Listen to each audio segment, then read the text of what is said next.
बिस्मिल्लाहिर्रहमानिर्रहीम। अस्सलाम वालेकुम नाज़रीन, मैं हूं इरफान हाशमी और आपको प्रोग्राम में खुशामदीद कहता हूं। और शहर इक़्तिदार से मेरे साथ मौजूद है इब्राहिम राय साहब। राय साहब अस्सलाम वालेकुम। वालेकुम अस्सलाम।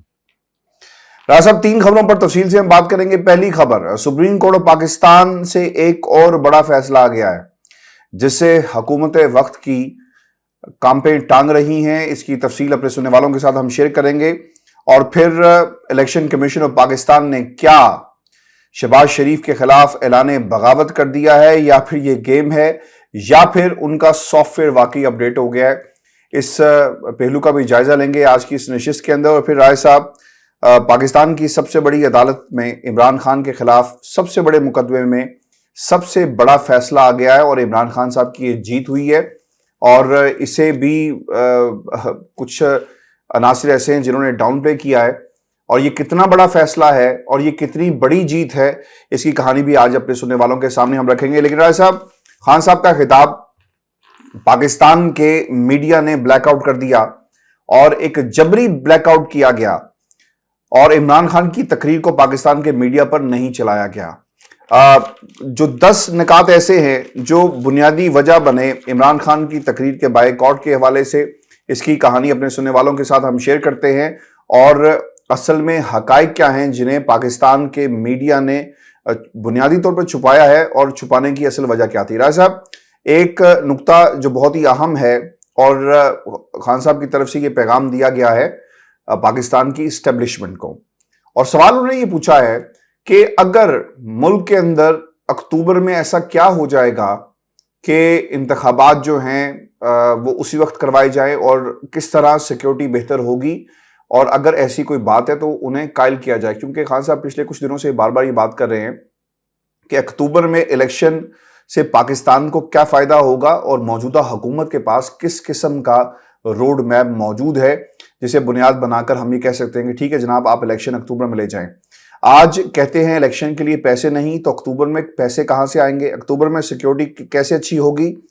अगर इस वक्त सिक्योरिटी ठीक नहीं है, इलेक्शन नहीं हुए, तो हालात मजीद खराब हो जाएंगे। इलेक्शन पाकिस्तान के अंदर इस सियासी इस्तेहकाम लेकर आएगा। खान साहब ने यह भी कहा कि FIA में शहबाज शरीफ साहब का केस जो है अब वो खत्म कर दिया गया। सुप्रीम कोर्ट को ये एक इंतहाई अहम नुक्ता है राय साहब, और इन्होंने इस्टेब्लिशमेंट के हवाले से भी ये बात कही है कि पाकिस्तान तहरीक इंसाफ को और मौजूदा इस्टेब्लिशमेंट को लड़ाने की कोशिश की जा रही है। मौजूदा हुकूमत ये चाहती है कि तहरीक इंसाफ और इस्टेब्लिशमेंट के दरमियान गलत फहमियां पैदा हों और ये मामला आगे ना बढ़ सके। राय साहब, PTI और जुडिशरी को भी तकसीम करने की कोशिश की जा रही है। इस्टेब्लिशमेंट के दरमियान कन्फ्यूजन क्रिएट की जा रही है और जुडिशरी को तकसीम कर दिया गया है। इस वक्त जजेस की फैमिलीज पर भी हमले किए जा रहे हैं, बच्चों पर हमले किए जा रहे हैं। कुछ चीजें जो हमें सामने नजर आती है, मरीम नवाज का एक कन्वेंशन में वो गई और उन्होंने कहा कि तौहीन अदालत लगानी है तो लगा दो, लेकिन हम जजेस के खिलाफ बात करेंगे, इस 3 रुकनी बेंच के खिलाफ बात करेंगे और इनके खिलाफ रेफरेंस भी लेकर आएंगे। ये बात लंदन से भी हुई, यहां से भी हुई, और बार बार ये कहा जा रहा है कि 1 मैन शो किसी सूरत कबूल नहीं किया जाएगा। यानी लिखने वाला पाकिस्तान में जो स्क्रिप्ट राइटर है इस जमात का वो एक ही है। जस्टिस काजी फायज ईसा ने भी अपने फैसले में लिखा 1 मैन शो, नवाज शरीफ भी कहता है 1 मैन शो, मरियम ने भी कहा 1 मैन शो, स्क्रिप्ट राइटर राय साहब एक ही है। कैसे देख रहे हैं आप इस तकसीम को और जो पैगाम पाकिस्तान की इस्टेब्लिशमेंट को इमरान खान ने आज दिया है? जी राय साहब।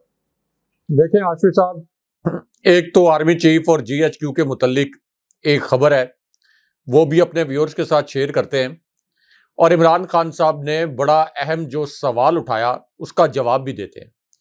इमरान खान साहब ने ये सवाल पूछा कि आखिर अक्टूबर में इलेक्शन क्यों? आखिर क्या वजह है कि इलेक्शन कमीशन 30 अप्रैल को होने वाले इलेक्शन को अक्टूबर में ले गया? इसके पीछे क्या राज है? ये खान साहब ने सवाल उठाया। अब हाशमी साहब, चूंकि सहाफ़ी मुख्तलिफ ताकत के ऐवानों में मुख्तलिफ ब्रीफिंग अटेंड करने के लिए जाते हैं, जो सहाफ़ी अमली तौर पर सहाफ़त करते हैं, जो पार्लियामेंट भी जाते हैं, सुप्रीम कोर्ट भी जाते हैं, कायमा कमेटियां भी अटेंड करते हैं, हुक्मरान जमात के जो अरकान हैं उनके साथ भी बैठते हैं, ऑपोजिशन अरकान के साथ भी बैठते हैं, वुज़रा की ब्रीफिंग भी अटेंड करते हैं, तो वो वहाँ से खबर खोज लेते हैं, खबर तलाश करके ले आते हैं। तो इसी तरह बतौर साफ़ी ये जो मैंने बताया कि ब्रीफिंग्स अटेंड करना या वर्किंग लंच या वर्किंग डिनर, ये तमाम जो इश्यूज़ हैं, ये ऐसे मौके पर डिस्कस होते हैं और आप एक वाइब ले लेते हैं कि खबर के अंदर क्या खबर छुपी हुई है। तो खान साहब ने जो सवाल उठाया उसका जवाब बतौर साफ़ी खान साहब को मैं दे देता हूँ, और भी साफ़ियों के पास ये जवाब मौजूद होगा कि अक्टूबर असल में एक पूरा प्लान है, एक पूरा पैकेज है। ये जो अक्टूबर में इन्होंने इलेक्शन प्लान किया इनिशियली, जो कि आगे जाकर 1 साल तक मज़ीद मुलतवी हो सकता है, इसके पीछे एक पूरा पैकेज है और पूरा प्लान है। वो प्लान ये है कि सितंबर 2023 में सॉरी, चीफ जस्टिस बंदयाल साहब ने रिटायर हो जाना है इस साल सितंबर में, और सितंबर में फिर जस्टिस फायज ईसा ने चीफ जस्टिस बन जाना है। 1 साल की सिर्फ विंडो है हाशमी साहब, बड़ा अहम नुक्ता है। 1 साल की विंडो है, तकरीबन 1 साल का टेन्योर है जस्टिस फायज ईसा का, और उसके बाद जस्टिस एजाजुल हसन ने चीफ जस्टिस बन जाना है। तो जो इन्होंने वारदात करनी है उसके लिए इनके पास सितंबर 2023 से ऑनवर्ड तकरीबन 1 साल है। उसी 1 साल में, यानी जब जस्टिस फायज ईसा चीफ जस्टिस होंगे, जो भी इन्होंने वारदात करनी है उस दौरान करनी है। सितंबर 2023 से पहले ये कोई मैसिव लेवल के ऊपर कोई बहुत घिनौनी वारदात नहीं कर सकते, क्योंकि चीफ जस्टिस साहब सितंबर 2023 तक मौजूद रहेंगे। फिर जस्टिस फायज ईसा 1 साल तक के चीफ जस्टिस, और फिर जस्टिस एजाजुल हसन जब बनेंगे चीफ जस्टिस तो वो भी तकरीबन लगभग 1 साल का उनका टेन्योर है। तो इसका मतलब यह है कि जस्टिस फायज ईसा के चीफ जस्टिस बनने के बाद ये इलेक्शन करवाएंगे, नंबर 1। नंबर 2, सितंबर 2023 में आपके जो सबसे बड़े आईनी ओहदेदार हैं, यानी सदर आरिफ अलवी, उनके ओहदे की मियाद भी खत्म हो जाएगी। तो इस वक्त जिस तरीके से सदर आरिफ अलवी ने चीफ जस्टिस के आज खुद नोटिस का अख्तियार गैर कानूनी तरीके से ख़त्म करने का जो एक जाली बिल है, जिस तरीके से सदर ने रोका हुआ है, जिस तरीके से इससे पहले सदर ने इनकी गैर आईनी समरियों को कानूनी तौर पर जितने दिन तक वो रोक सकते थे, सदर ने रोका। इस बिल की मंजूरी के लिए ज्वाइंट सेशन जो है वो सदर आरिफ अलवी ने नहीं बुलाया। तो इसका मतलब यह है कि एक और बड़ी आईनी रुकावट ये समझते हैं कि सितंबर 2023 में ख़त्म हो जाएगी। तो ये वजह है खान साहब, ये जो बदनीयती के तहत अक्टूबर तक इलेक्शन लेके जाना चाहते हैं, उसके पीछे ये बदनीयती है। इसके पीछे एक और वजह भी है खान साहब, आपने चूंकि सवाल किया मुक्तदर हल्कों से भी और इसी तरह इस पीडीएम की करप्ट हुकूमत से भी, इसके पीछे एक और वजह यह है कि जस्टिस फायज ईसा की जुडिशरी के नीचे ये बात तय हो गई है कि नवाज शरीफ की नैली ख़त्म कराई जाएगी। हाशमी साहब, इस वक्त जो इक्वेशन बनी है जज साहिबान की, ये बड़ी मजे की है कि कौन से जज साहिबान किस तरफ खड़े हैं, यानी कितने जज साहिबान इस वक्त चीफ जस्टिस साहब के साथ खड़े हैं, कितने जज साहिबान इस वक्त पीडीएम के साथ खड़े हैं। यानी ये जो एक काउंट है ये बड़े मजे का है कि कौन से जज साहिबान आइन के साथ खड़े हैं और कौन से जज साहिबान इस वक्त पीडीएम के साथ खड़े हैं। तो इस वक्त एक जो केयरफुल आप ये कह लें, काउंट इसको कह लें, एक केयरफुल तज्जिया, वो ये है कि तकरीबन 7 के करीब जज साहिबान को ये मैनेज कर चुके हैं। 7 के करीब जज साहिबान मैनेज हो चुके हैं और प्रॉबेबली एक और जज साहब हैं 8वें, यानी 15 में से एक 8वें जज को भी आप ये समझ लें कि ये मैनेज करने की पोजीशन में है। ये जो फुल कोर्ट का राग अलापते हैं, बार बार ये इसी वजह से अलापते हैं। तो इसका मतलब यह है कि जब चीफ जस्टिस साहब रिटायर हो जाएंगे तो फिर ये कोई नाम नहाज फुल कोर्ट बनवा कर जस्टिस फायज ईसा की सरबराही में नवाज शरीफ की नैली खत्म करवाएंगे। मीनवाइल इनका प्लान यह है कि इमरान खान साहब को हम गिरफ्तार करें। प्लान सी यह है कि इमरान खान साहब को सिंध की किसी जेल में मुंतकिल करें, खुदा न खास्ता स्लो पॉइजनिंग के जरिए उनकी जान लें और उसके बाद तहरीके इंसाफ के अंदर तोड़ फोड़ करवाएं, एक इंतखाबी सर्वे करवाएं सितंबर के एंड में। अगर 40-50% धांधली के साथ नून लीग और पीडीएम इनका कोई चांस हुआ कि ये सिंपल मेजॉरिटी के साथ जीत सकते हैं, यानी कोई 2-4 सीटें ज्यादा ले सकते हैं इमरान खान साहब की जमात से 50-60% धांधली करवा के, तो तब तो अक्टूबर में इलेक्शन हो जाएगा, वरना फिर ये इलेक्शन अक्टूबर में भी नहीं होगा और जस्टिस एजाजुल हसन के हलफ उठाने से पहले, यानी बतौर चीफ जस्टिस हलफ उठाने से कोई 2 महीने पहले ये इलेक्शन कराएंगे, यानी कोई 10 महीने अक्टूबर से भी ये आगे इलेक्शन को ले जाएंगे, क्योंकि इनके पास सिर्फ एक विंडो है, वो जस्टिस फाइज ईसा वाली, जिस दौरान वो चीफ जस्टिस रहेंगे। सारे गैर आईनी गैर कानूनी काम इन्होंने उसी टेन्योर में कराने। मैं आपको नहीं रोकूंगा यहाँ पे, क्योंकि ये सवाल मेरा नहीं है, हमारे सुनने वालों का भी सवाल ही है कि यहाँ पर जस्टिस काजी फाइज ईसा साहब आ जाएं, कोई और आ जाए, रोक लें। राय साहब, आप पाकिस्तान की अवाम को क्या कोई ऐसा हुक्मनामा जारी कर दिया जाएगा सुप्रीम कोर्ट ऑफ पाकिस्तान से कि पीटीआई को किसी ने वोट नहीं डालना? एक ही तरीका कार रह गया है इमरान खान को और उनकी जमात को माइनस करने का। अब तो सर मुकदमात के अंदर से भी हवा निकल रही है। ममनुआ फंडिंग केस में क्या कुछ हुआ वो हम बताएंगे आगे चलकर, लेकिन क्या जस्टिस काजी फाइज ईसा साहब क्या कर सकते हैं? अवाम को रोक देंगे कि तहरीक इंसाफ को वोट नहीं डालना? क्या करेंगे? देखिए, अवाम को तो नहीं रोक सकते, अवाम को तो नहीं रोक सकते। नंबर 1 वो ये कर सकते हैं, नवाज शरीफ की न्यायाली खत्म करा दी जाए। इमरान खान साहब को किसी बोगस केस में गिरफ्तार जब किया जाए तो उनको जो मेरिट के ऊपर रिलीफ मिलना है वो रिलीफ ना मिले इमरान खान साहब को। इमरान खान साहब की पार्टी रहनुमा गिरफ्तार हों, पार्टी को तोड़ने के लिए गैर आईनी गैर कानूनी कोशिशें की जाएं, तो जस्टिस फाइज ईसा के अंडर जो जुडिशरी हो मुकम्मल तौर पर सबमिसिव हो, किसी किस्म का रिलीफ ना मिले, तो जाहिर है कि इस पूरी सिचुएशन में किसी भी पार्टी के लिए इलेक्शन लड़ना आसान नहीं होता। इसके बावजूद मैंने जो बात की कि ये असेसमेंट ये करेंगे कि 50-60% धांधली, अभी तो असेसमेंट ये है कि अगर 95% तक भी धांधली कर दी, अगर झुरलू के बजाय ग्रैंड झुरलू, महा झुरलू भी फेर दिया, तो तब भी इमरान खान साहब को और तहरीक इंसाफ को नहीं हराया जा सकता। हाशमी साहब, ये इसी वजह से तो इलेक्शन में नहीं जा रहे, इलेक्शन कमीशन तो इनके साथ मिला हुआ है।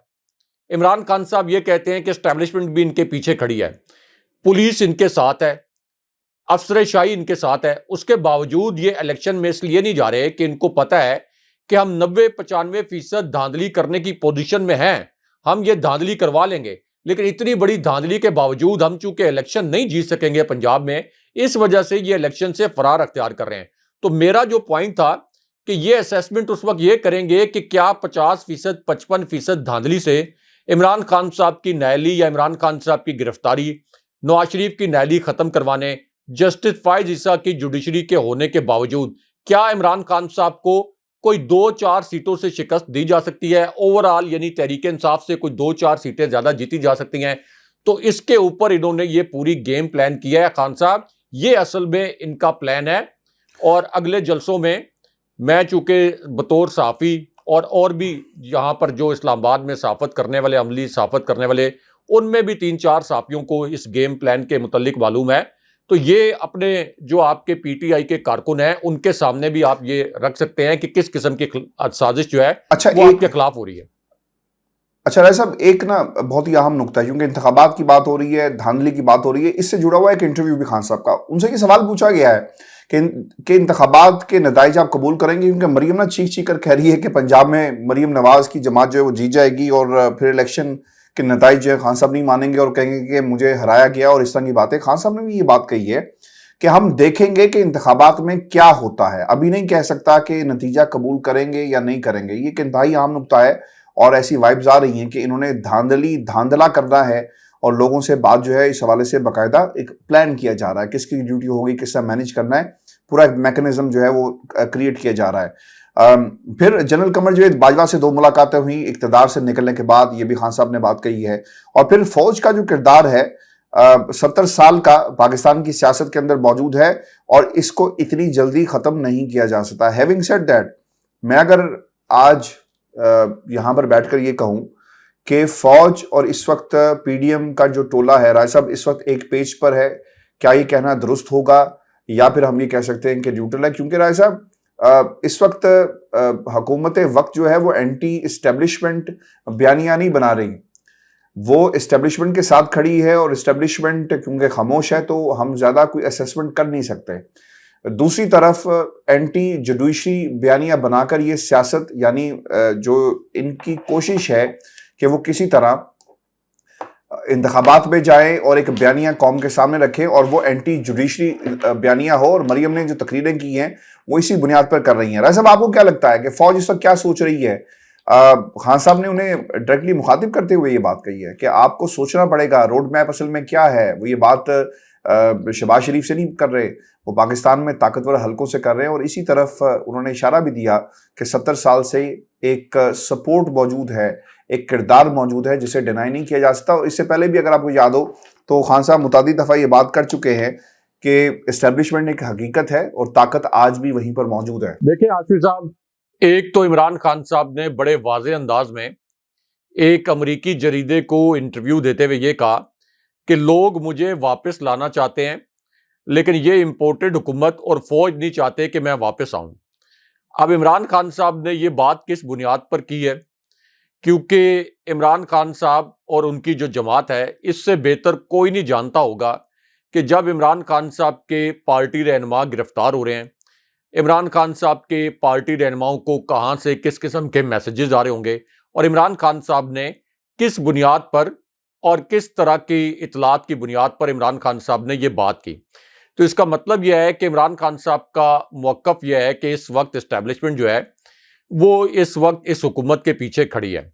दूसरा, ये बात इसलिए दुरुस्त है कि इस्टेब्लिशमेंट और इमरान खान साहब के दरमियान या बराह रास्त फौज और इमरान खान साहब के दरमियान गलत फहमियाँ फैलाने के लिए या इनके दरमियान नफरतों के बीज बोने के लिए इस वक्त पीडीएम की हुकूमत और शहबाज शरीफ तो इस किस्म की मक्कारियों के लिए मशहूर भी हैं, तो ये पूरी एफर्ट कर रहे हैं। आप देखें कि मेरी इत्तला ये है कि किसी किस्म की इमरजेंसी या जो मार्शल लॉ है, ये किसी भी लेवल पर अंडर कंसिडरेशन नहीं है। यानी जीएचक्यू में, चूंकि मैं आईएसपीआर की खबरें भी बतौर साफ़ी इकट्ठा करता हूँ, फौज से जुड़ी जो खबरें हैं उनको भी कवर करता हूँ, तो मेरे पास या इसी तरह जो बाकी सहाफ़ी हैं उनको ये पता है कि किसी किस्म का ये ऑप्शन अंडर कंसिडरेशन नहीं है कि फ़ौज को इमरजेंसी लगा दे या फ़ौज मार्शल लॉ लगा दे, सवाल ही नहीं पैदा होता। लेकिन जानबूझकर चीफ जस्टिस साहब को धमकाने के लिए या इमरान खान साहब के ऊपर दबाव डालने के लिए आप देखें कि पहले बिलावल जरदारी ने यह बयान दिया कि मार्शल लॉ लग जाएगा और ना खान साहब रहेंगे ना हम रहेंगे, और फिर इसी तरह राना सनाउल्लाह ने कहा कि किसी भी वक्त इमरजेंसी लग सकती है। ये असल में वो चीफ जस्टिस साहब को धमका रहे थे और इमरान खान साहब को ये पैगाम दे रहे थे बिटवीन दी लाइंस कि देखें, पार्टी तो आप सबसे बड़े हैं, सबसे बड़ी और मकबूल पार्टी तो आपकी है, तो मार्शल लॉ लगा तो सबसे ज़्यादा नुकसान तो आपका हो जाएगा। यानी आपका कोई अक्टूबर में तो चांस बन जाएगा वापस आने का, लेकिन अगर मार्शल लॉ लग गया तो फिर हम सब मारे जाएंगे। तो ये तो इमरान खान साहब को एक पैगाम पहुंचाने की कोशिश कर रहे थे, लेकिन जानने वाले जानते हैं कि इमरान खान साहब के जो नर्व्स हैं वो बड़े स्ट्रांग हैं। इमरान खान साहब के खिलाफ तो जनाब बाजवा, उनके नीचे सीनियर तरीन जनरल्स और पूरी इस्टेब्लिशमेंट उनके खिलाफ काम कर रही थी। इमरान खान साहब के नर्व्स इतने स्ट्रांग हैं कि उन्होंने अपनी पार्टी को इकट्ठे रखते हुए आवाम की मदद से जनाब बाजवा और उनकी इस्टेब्लिशमेंट को पीछे धकेल दिया और 2 ज़िमनी इलेक्शन जीत लिए, और आज जनाब बाजवा किसी अवामी मकाम पर जाने के काबिल नहीं है, कहीं पे वो पब्लिक अपीयरेंस नहीं दे सकते। तो इमरान खान साहब इस किस्म के नर्व्स के मालिक हैं, तो उनको तो डराया धमकाया नहीं जा सकता। एक कातलाना हमला हो चुका है उनके ऊपर, जानलेवा हमला, इससे ज्यादा क्या कुछ किया जा सकता है इमरान खान साहब के साथ। तो इसलिए इमरान खान साहब ने यह कहा कि इस्टेब्लिशमेंट और मेरे दरमियान गलत फहमियां पैदा करने की ये कोशिश कर रहे हैं, और वो इसलिए कर रहे हैं कि ये तासुर बने कि इमरान खान साहब और इस्टेब्लिशमेंट आमने सामने हैं। तहरीक इंसाफ के कारकुन इस्टेब्लिशमेंट के खिलाफ बात करें, इस्टेब्लिशमेंट जाहिर है कि इस बात पर जिच होगी, और फिर इस्टेब्लिशमेंट जो है कोई इंतकामी कार्रवाइयाँ करे, और जिसके मुतल्लिक खान साहब पहले ही कहते हैं कि जनाब बाजवा के जाने के बाद हमारी सोच ये थी कि पॉलिसी में तब्दीली आएगी, लेकिन हमारे लिए जो पॉलिसी थी जनाब बाजवा की तशद्दुद की, उसमें शिद्दत आ गई है। ये इमरान खान साहब के अल्फाज हैं जो उन्होंने 2-3 मरतबा अभी रिसेंटली 2-3 इंटरव्यूज में कहे हैं। तो इस पूरी सिचुएशन में ये राना सनाउल्लाह, बिलावल जरदारी और शहबाज शरीफ बार बार ये कोशिश कर रहे हैं कि इस तरह का तासुर बनाया जाए कि इमरान खान और इस्टेब्लिशमेंट आमने सामने है। अब एक लम्हे के लिए ये सोचें कि इमरान खान साहब को एंटी इस्टेब्लिशमेंट होने से या एंटी फौज होने से क्या फ़ायदा मिलेगा। इमरान खान साहब तो उनको सूट ये करता है कि बस ये इलेक्शन वक्त पे हो जाए। ये इससे पहले साबित हो गया, सर्वेज में नहीं, बाकायदा जो ज़िमनी इलेक्शन था उसके अंदर साबित हो गया कि जनाब बाजवा की establishment, election commission, Hamza Shahbaz की जाली हुकूमत, तमाम रियासती वसाइल शहबाज शरीफ की जाली हुकूमत, इसके बावजूद इमरान खान साहब को किसी सहारे की जरूरत नहीं पड़ी। ये सारे फैक्टर्स इमरान खान साहब के खिलाफ काम कर रहे थे और इमरान खान साहब ने इलेक्शन तकरीबन 3/4 मार्जिन से जीत लिए। तो इमरान खान साहब को इस वक्त खाम खाम या फौज को दुश्मन बनाने की क्या जरूरत है? अगर दूसरी जानिब से इमरान खान साहब के खिलाफ अगर कोई कार्रवाई ना हो तो इमरान खान साहब को एस्टैब्लिशमेंट के मुतालिक बात करने की क्या जरूरत है? कोई जरूरत नहीं है। इमरान खान साहब को तो सिर्फ ये सूट करता है कि इलेक्शन वक्त पर हो जाए। इमरान खान साहब को पता है कि इस वक्त उनकी जो पॉपुलैरिटी है ये ऑटो पे लगी हुई है, ऑटो पायलट होता है ना। इमरान खान साहब कहीं जाकर कैंपेन ना करें। लोगों में इतना शऊर आ गया है कि लोग जब इमरान खान साहब का कंपैरिजन करते हैं इस करप्ट टोले के साथ, तो लोगों को ये हकायक और ये फिगर उनके सामने आ जाते हैं कि इमरान खान साहब का जो 3.5 साल का दौर था, इसमें 6% पर आपका ग्रोथ रेट चला गया था। 16 अरब डॉलर से ज्यादा ये बिल्कुल सही है, मुबादला के ज़खायर चले गए थे। लेकिन लोगों के पास जब ये कंपैरिजन आ गया तो इमरान खान साहब कैंपेन ना भी करें तो खान साहब को वोट डलते हैं। तो ऑटो पायलट में इस वक्त इमरान खान साहब की पॉपुलैरिटी लगी हुई है। इसलिए इमरान खान साहब को तो एस्टैब्लिशमेंट के मुतालिक कुछ कहने की जरूरत नहीं है। अच्छा, मेरे पास एक कंपैरिजन और भी है जो पाकिस्तान की अवाम का कंपैरिजन है और किस तरह ब्रेन ड्रेन में आगे चलकर मैं रखूंगा। लेकिन राय साहब, एंटी जुडिशरी का फायदा होगा नून लीग को, क्योंकि उनके तेवर तो यही लग रहे हैं कि वो इलेक्शन में जाएं और जजेस को बुरा भला करके जाएं, तो क्या उनको फायदा होगा? क्योंकि उनके पास बयानिया नहीं था, एंटी एस्टेब्लिशमेंट बयानिया वो बना नहीं सकते, एंटी जुडिशरी बयानिया से कामयाबी मिलेगी उन्हें? हाशमी साहब, अगर मुजरिम जिनको अदालतों ने चोर, डाकू, पेशावर मुजरिम, मफरूर, इश्तिहारी करार दिया हो, अगर वो जज साहिबान के खिलाफ खड़े हो जाए, मिसाल के तौर पर एक लम्हे के लिए तसव्वुर करें, हमारे व्यूअर्स, आप भी और मैं भी, कि इस्लामाबाद की ये जो रावलपिंडी की जेल है, अडयाला जेल, रावलपिंडी की तो सबसे बड़ी जेल यही है, यानी इस रीजन की। तो अडयाला जेल से सारे कैदी जितने क्रिमिनल्स हैं वो निकल आए और यहाँ पर सुप्रीम कोर्ट के जज साहिबान के खिलाफ कैंपेन करना शुरू कर दें, उनके खिलाफ नारे लगाएं, सुप्रीम कोर्ट के जज साहिबान के खिलाफ। तो क्या लोग उन क्रिमिनल्स को, उन गैंग्स को एक्सेप्ट कर लेंगे? उन चोरों डाकुओं को एक्सेप्ट कर लेंगे या उनका बयानिया मान लेंगे? तो ये तो जितने किरदार हैं पीडीएम के, मरियम नवाज अदालत से सजा याफ्ता और जालसाज करार पाई थी, नायल हुई थी। नवाज शरीफ अदालतों से नायल हुए, मफरूर, इश्तिहारी, मुजरिम करार पाए, आज तक वापस नहीं आए। आसिफ अली जरदारी के ऊपर न्यूयॉर्क फ्लैट केस, इससे पहले स्विस केस, फिर 8 अरब रुपए का जाली ट्रांजैक्शन का केस, ओमनी केस। तो ये अगर कोई एंटी जुडिशरी ये नारा लगाएंगे या बयानिया बनाएंगे जो कि खुद चोर, करप्ट, मफरूर, इश्तिहारी करार दिए गए हैं अदालतों की जानिब से, तो उसको लोग क्यों बाय करेंगे? क्या लोग उसको बाय करेंगे? लोग उसके ऊपर क्यों यकीन करेंगे? कभी भी नहीं करेंगे। तो इसलिए ये इनकी कैंपेन नाकाम हो जाएगी। एक मरियम नवाज का जो वीडियो क्लिप वायरल हुआ हाशमी साहब, बड़े मजे का, उसके ऊपर भी बात करना जरूरी है।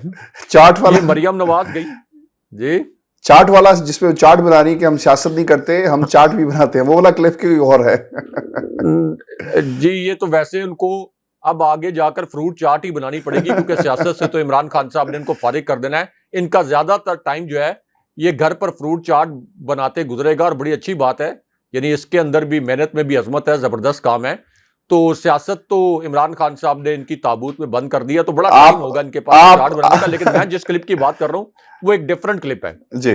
मैं जिस क्लिप की बात कर रहा हूँ वो भी बड़े मजे का क्लिप है, क्योंकि हमारे शहर इस्लामाबाद का जो जुड़वां शहर है पिंडी, यहाँ पे मरियम नवाज आई हुई थी और यहाँ पर इन्होंने चीफ जस्टिस साहब को गालियां दिलवानी थी। इन्होंने सुप्रीम कोर्ट के जज साहबान को गालियां दिलवानी थी, ये इस नीयत से यहाँ पे आई थी। और यहाँ पर इन्होंने नाम निहाद वकला कन्वेंशन के लिए जुडिशल कॉम्प्लेक्स में ये आई। हाशमी साहब, हमारे व्यूअर्स भी जाकर देखें, हम वो वीडियो ज़ाहिर हमारी प्रॉपर्टी नहीं है, लेकिन हम प्रोड्यूसर साहब से रिक्वेस्ट करेंगे कि इसकी कुछ तस्वीर चला दें। मेरे पास एक वीडियो है, इसकी तस्वीर कुछ चला दें कि पूरा हॉल खाली, और इस हॉल के अंदर खाली कुर्सियां, मरियम नवाज खाली कुर्सियों से खिताब कर रही हैं और ये जाहिर कर रही हैं कि बड़े वकला यहाँ पर पुरजोश हैं और मरियम नवाज का साथ देते हुए कुछ चीफ जस्टिस पर हमला कर देंगे। लेकिन वहां पर आप देखें, ये हॉल की जो इस वक्त तस्वीरें हमारी स्क्रीन पर चल रही हैं कि मुकम्मल तौर पर खाली। इसका मतलब यह है कि वकला तंजीमें, उन्होंने सिसिलियन माफिया का हिस्सा बनकर या इनका तरफदार बनकर चीफ जस्टिस और सुप्रीम कोर्ट पर हमले से इनकार कर दिया है और इस करप्ट टोले के साथ खड़े होने से इनकार कर दिया। तो बड़ी एम्बेरसमेंट हुई है मरियम नवाज को, इसी वजह से वो जल्दी जल्दी फिर यहाँ से निकली हैं और उन्होंने कहा कि चलें अब एक चार्ट बनाने की वीडियो जो है इसको वायरल करें, बल्कि वायरल किया है तो इसके ऊपर भी बड़ी तनकीद होना शुरू हो गई है कि जिस तरीके से वो चार्ट में हांडियों का वो चमचे शमचे हिला रही थी, तो वो साफ लग रहा था कि एक एक्टिंग की जा रही है, पीछे कोई एक प्लानिंग के साथ इस वीडियो को शूट किया जा रहा है। उसमें लिखा है उन्होंने, आप वैसे खुश नहीं होते, वो काम कर रही हैं। खान साहब भी कहते हैं कि वो किचन में नहीं गई, तो खैर उन्होंने किचन की अपनी एक वीडियो जो है वो बकायदा उसे काम बड़ी अच्छी बात है, फ्रूट चाट बनाए रोजों में। बिल्कुल ठीक है, फ्रूट चाट बनाए। राय साहब, मुझे पाकिस्तान तहरीक इंसाफ से गिला है और मैं ये समझता हूं कि तहरीक इंसाफ ना बहुत सारी जगहों पर ना कैपिटलाइज नहीं कर सकती, और मुझे यकीन है कि आप भी और हमारे व्यूअर्स भी इससे इत्तेफाक करेंगे। राय साहब, एक फैसला आया और हुकूमत का जोर लगा हुआ था कि घड़ी का मामला है जी, तो शाहखाना में ये कर दिया, वहां से अजहर सदीक ने लिस्ट निकलवा दी, वो मामला दब गया। अगर इमरान खान की करप्शन के कोई केसेस होते तो ये हुकूमत कब की इमरान खान के खिलाफ केसेस बनवाती और इमरान खान को सजा दिलवाती। हालांकि जिनके केसेस थे वो आपने देखा कि 10 दिन के अंदर फारिग हो गए और उसे वज़ीर आज़म आपने बना दिया। पाकिस्तान तहरीक इंसाफ हमेशा से कैपिटलाइज नहीं कर पाती। इतना बड़ा फैसला हुआ, इतनी बड़ी क्लीन चिट मिल गई है इन्हें, लेकिन किसी ने बात ही नहीं की। मैं तो एक्सपेक्ट कर रहा था कि खान साहब आज अपनी तकरीर में भी ये बात करते कि हमारे ऊपर ममनुआ फंडिंग की बात की इन्होंने। और देखें इस्लामाबाद हाईकोर्ट के जज साहिबान क्या कह रहे हैं। राज साहब, ये बताना बहुत जरूरी है पाकिस्तान की अवाम को कि ये कितना बड़ा फैसला था। इनकी भरपूर कोशिश थी इलेक्शन कमीशन के जरिए इमरान खान को नाअहल किया जा सके, और लोगों ने यहां पर घंटे घंटे की मैराथन ट्रांसमिशंस की हैं इस फैसले के ऊपर। लेकिन जब ये फैसला इनके हक में आया, अदालत ने, ये किसी और ने नहीं बल्कि अदालत ने पोस्टमार्टम किया है। फैसले में कहा गया है कि एक भी सबूत नजर नहीं आया, Raj Sahab, not a single piece of evidence, कि आरिफ नकवी की भेजी रकम जुर्म की रकम थी। यहां पर फाइनेंशियल टाइम्स में आर्टिकल्स लिखवाए गए, और 2 सहाफियों में से एक सहाफी जो है लंदन में हमारी वो जो अरशद शरीफ की डॉक्यूमेंट्री थी उसमें भी वो आ गया और उसने बकायदा पूछा कि आपने अबराज ग्रुप के हवाले से करप्शन और बातें जो इमरान खान की, क्या आपने इसमें शामिल किया है। यानी इस लेवल तक जाकर जो है माइक्रो मैनेज किया गया उस स्टोरी को, लेकिन इसके बावजूद इसका कोई जिक्र नहीं। अदालत ने बता दिया है कि बताएं कि रकम जुर्म की रकम थी, कहां लिखा हुआ है। FIR में लगाए गए इल्जाम का इमरान खान या तारिक शफी से कोई ताल्लुक नहीं। इमरान खान ने किसी एक भी बैंक दस्तावेज पर, किसी एक डॉक्यूमेंट के ऊपर उनके दस्तखत मौजूद नहीं है। फिर राय साहब काहे का केस? फिर बैंक हुकाम से मुतल्लिक इख्तियार स्टेट बैंक ऑफ पाकिस्तान का था, उन्होंने कार्रवाई नहीं की, किसी मुतल्लिका ऑफिसर का बयान भी कलमबंद नहीं करवाया गया, ये भी लिखा। और स्टेट बैंक ने इंक्वायरी की और ना ही PTI को वसूल किसी ट्रांजैक्शन को गैर कानूनी डिक्लेयर किया। कह सकती थी ना कि ये पैसे आपके पास जो आए हैं इसके सोर्सेज क्या है, गैर कानूनी है, लिहाजा आपके अकाउंट में नहीं जाएंगे। लेकिन ऐसा भी नहीं हुआ। एक इल्जाम PTI अकाउंट को नया पाकिस्तान अकाउंट में तब्दील करने का है, जो जुर्म नहीं है, आप कर सकते हैं, जो पाकिस्तान तहरीक इंसाफ ने किया। तफ्तीशी अफसर ने स्टेट बैंक हुकाम को का भी कोई बयान कलमबंद नहीं किया। FIA मुतमईन नहीं कर सकी कि जमानत खारिज क्यों की जाए, जबकि बैंकिंग कोर्ट ने दुरुस्त कहा कि यह दस्तावेजी शवाहिद है, गिरफ्तारी जरूरी नहीं है। राय साहब, कर लो काम। इस्लामाबाद हाई कोर्ट ने तो खान साहब को मुकम्मल क्लीन चिट दे दी। आप कौन सा बयानिया बनाएगी ये नून लीग? और राय साहब, हैविंग सेड दैट, हमें ये भी बताएं कि रेड जोन में एक घनौना मंसूबा बनाया गया और वारदात डाली गई है। ये वारदात असल में है क्या? इसकी अंदरूनी कहानी आशमी साहब अपने व्यूअर्स के सामने रखते हैं, और आपने बिल्कुल ठीक पॉइंट रेज किया कि ये इतना बड़ा फैसला था इस्लामाबाद हाई कोर्ट का कि इस फैसले को इमरान खान साहब को अपनी तकरीर का हिस्सा भी बनाना चाहिए था, क्योंकि खान साहब के खिलाफ और PTI के खिलाफ सबसे बड़ा जो केस बनाया गया था, जिसकी बुनियाद पर तहरीक इंसाफ को कलअदम करार दिया जाना था, जिसकी बुनियाद पर चीफ इलेक्शन कमिश्नर ने बदनीयती की बुनियाद पर इलेक्शन कमीशन ने इतना बड़ा फैसला दे दिया था, तो वो केस उठाकर इस्लामाबाद हाई कोर्ट ने बाहर फेंक दिया और इमरान खान साहब की बेगुनाही की एक गवाही जो है इस्लामाबाद हाई कोर्ट के लेवल पर आ गई। लेकिन PTI ने इसको हाईलाइट नहीं किया जिस तरीके से करना चाहिए था। अब आ जाएं कि इस्लामाबाद के रेड जोन का आपने जिक्र किया। सारी एक्टिविटी इस्लामाबाद के रेड जोन में हो रही है आशमी साहब, क्योंकि यही रेड जोन है जहां पर ये सुप्रीम कोर्ट है, यही रेड जोन है जहां प्राइम मिनिस्टर हाउस है, प्राइम मिनिस्टर ऑफिस है, आपका दफ्तर खारजा, इसी तरह गैर मुल्की सफारत खाने। तो सारी एक्टिविटी आपके ऐवान सदर भी, यानी जहां सदर की रिहाइशगाह है, तो ये सारी इमारतें तो यहीं पे हैं। अब ये जो शहबाज शरीफ ने यहाँ पर एक नया प्लान बनाया है, फजलुर रहमान को बुला के, जिनको प्राइम मिनिस्टर हाउस में जाने का बड़ा शौक है, जिनकी एक फाइल भी लीक हुई थी कि किस तरीके से अमेरिकी सफारत खाने की मिन्नतें कर रहे थे कि मुझे किसी तरीके से प्राइम मिनिस्टर बना दें। अब इन्होंने एक प्लान तो ये बनाया हाशमी साहब कि ये कौमी असम्बली में चीफ जस्टिस साहब के खिलाफ एक करारदाद पेश करेंगे। कौमी असम्बली में चीफ जस्टिस साहब के खिलाफ और सुप्रीम कोर्ट के जज साहबान को गालियां निकाली जाएंगी, उनके खिलाफ हंगामा आराई की जाएगी और एक नाम नेहाद करारदाद अब ये कौमी असम्बली में लेके आएंगे कि 4-3 का फैसला दुरुस्त है, जो एक जाली फैसला जो कि एग्जिस्ट नहीं करता, और जो ये 3-0 का फैसला ये दुरुस्त नहीं है। यानी अब ये एक तरह से आप ये कह लें कि चीफ जस्टिस साहब के खिलाफ महाज जो है वो कौमी असम्बली में बनाएंगे। हालांकि जिस करारदाद की ये बात कर रहे हैं इसकी कोई आईनी या कानूनी हैसियत नहीं है। आईनी और कानूनी हैसियत तो उस वक्त बनती है कि जब आप आइन के अंदर कोई तरमीम कर लें। आपने जाली तरीके से एक बिल बनवाने की कोशिश की, एक बिल पास कराने की कोशिश की, तो वो भी ज़ाहिर है कि कानून इसलिए नहीं बन सकता कि जब तक सदर उसकी अप्रूवल ना दें और दोनों जो ऐवान है वहां से उसकी मंजूरी ना हो जाए या ज्वाइंट सेशन से उसकी मंजूरी ना हो जाए, मुश्तरका पार्लियामेंट के इजलास से।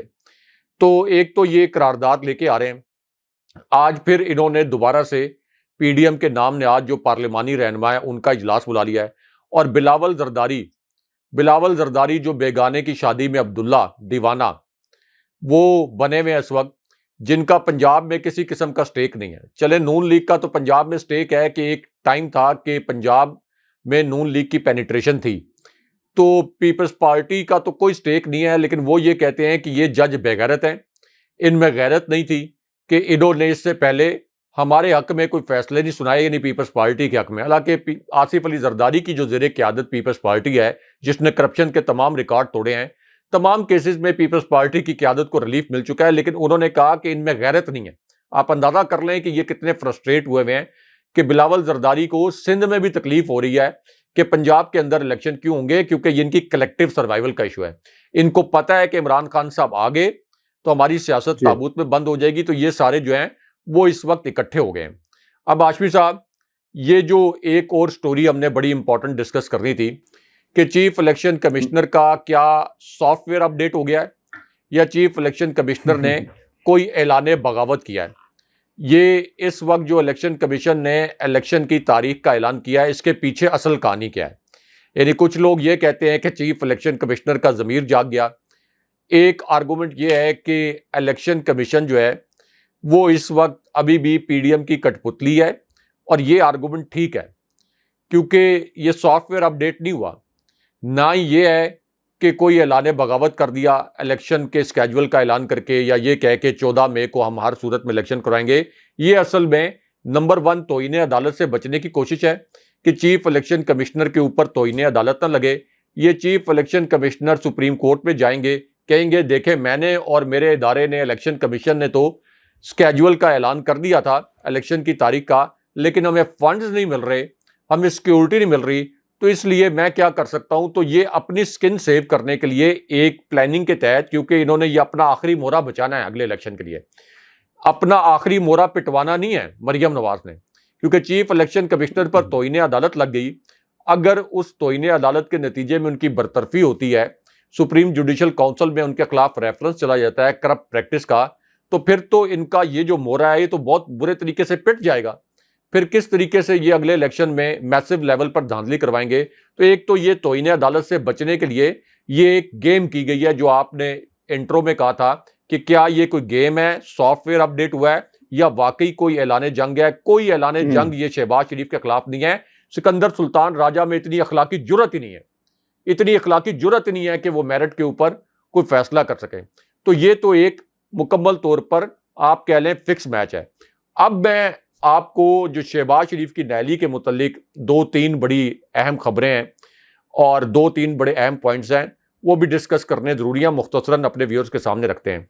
एतजाज़ अहसन साहब को मैं सुन रहा था, एतजाज़ अहसन साहब ने ये अल्फाज बोले कि अगर 90 दिन के अंदर इलेक्शन नहीं होते, और अब चूंकि एक नई डेट भी दे दी है सुप्रीम कोर्ट ने 14 मई की, तो 14 मई तक अगर इलेक्शन ना करवाए गए तो फिर पाकिस्तान के लोग इन हुक्मरानों की गाड़ियां रोकेंगे, इनको ऐवानों से बाहर निकालेंगे और अब लोग सब्र नहीं करेंगे। नंबर 2, एतजाज अहसन साहब ने यह भी कहा कि अगर 14 मई से ये आगे लेके जाने की कोशिश करते हैं तारीख को, तो मुझे इसमें कोई शुबा नहीं है कि ये न्यायालयां फिर शहबाज शरीफ तक जाएंगी, यानी प्राइम मिनिस्टर तक जाएंगी।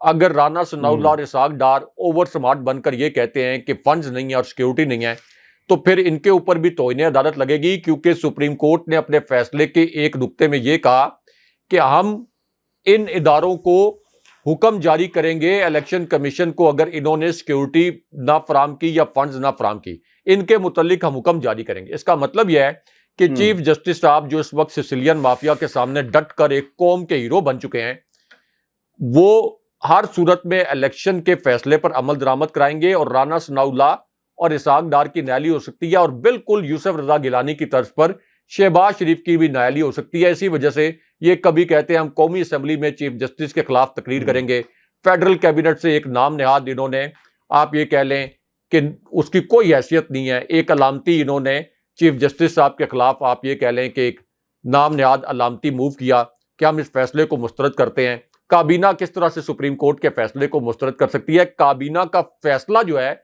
उसको सुप्रीम कोर्ट तो मुस्तरद कर सकती है, इस तरह की नज़ीरें मौजूद है, लेकिन कैबिनेट जो है वो सुप्रीम कोर्ट का फैसला मुस्तरद नहीं कर सकती। सुप्रीम कोर्ट का फैसला अगर मुस्तरद करेंगे फिर तो अनारकी है, फिर तो कोई रियासत, कोई मुल्क, कोई माशरा कायम ही नहीं रह सकता, सवाल ही नहीं पैदा होता।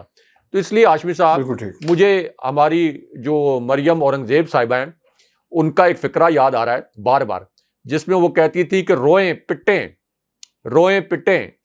तो मरियम औरंगजेब साहिबा से इसी तरह जो कमर जमान कायरा साहब या बाकी जो तर्जमान है ना मुख्तलिफ पार्टीज के, बतौर साफ़ी आपको उनके साथ ताल्लुक रखना पड़ता है, खबरें लेनी होती हैं मुख्तलिफ रहनुमाओं के साथ, इमरान खान साहब की पार्टी के, तो उनका ये जो फिक्रा था ना, रोएं पिटें जो मर्जी करें, तो मैं कहता हूं कि अब चीखें, तो अब पीडीएम वाले रोएं पिटें करारदादे लाएं जो मर्जी करें, अब इनको पुरानी तनख्वाह पे काम करना पड़ेगा। अब ये इलेक्शन होगा, वरना ये तौहीन अदालत लगेगी और नैलियां भी होंगी। बहुत शुक्रिया साहब। फिर ये शो था आज का हमारा, अपने कमेंट्स भेजिएगा, चैनल को जरूर सब्सक्राइब करें। मुझे और इब्राहिम राय साहब को इजाजत दीजिए। अल्लाह ने के बाद।